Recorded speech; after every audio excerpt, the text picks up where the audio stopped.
పడుతున్నారు. అందులో ఇద్దరికి మాత్రం కన్ఫర్మ్ గా ఉద్యోగం వస్తుంది. ఒకటి డబ్బులు ఉన్నోడికి, రెండు అదృష్టం ఉన్నోడికి. ఆ రెండు లేనోడు ఇలా నీ ముందుకు వచ్చి సోది మాట్లాడుతూ ఉంటాడు.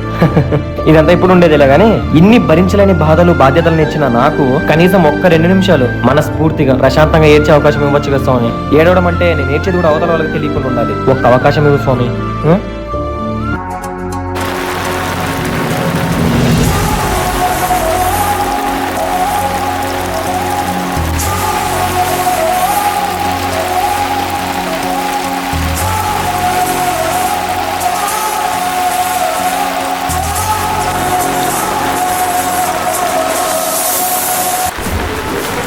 ఇన్ని భరించలేని బాధలు బాధ్యతలను ఇచ్చిన నాకు కనీసం ఒక్క 2 నిమిషాలు మనస్ఫూర్తిగా ప్రశాంతంగా ఏడ్చే అవకాశం ఇవ్వచ్చు కదా స్వామి.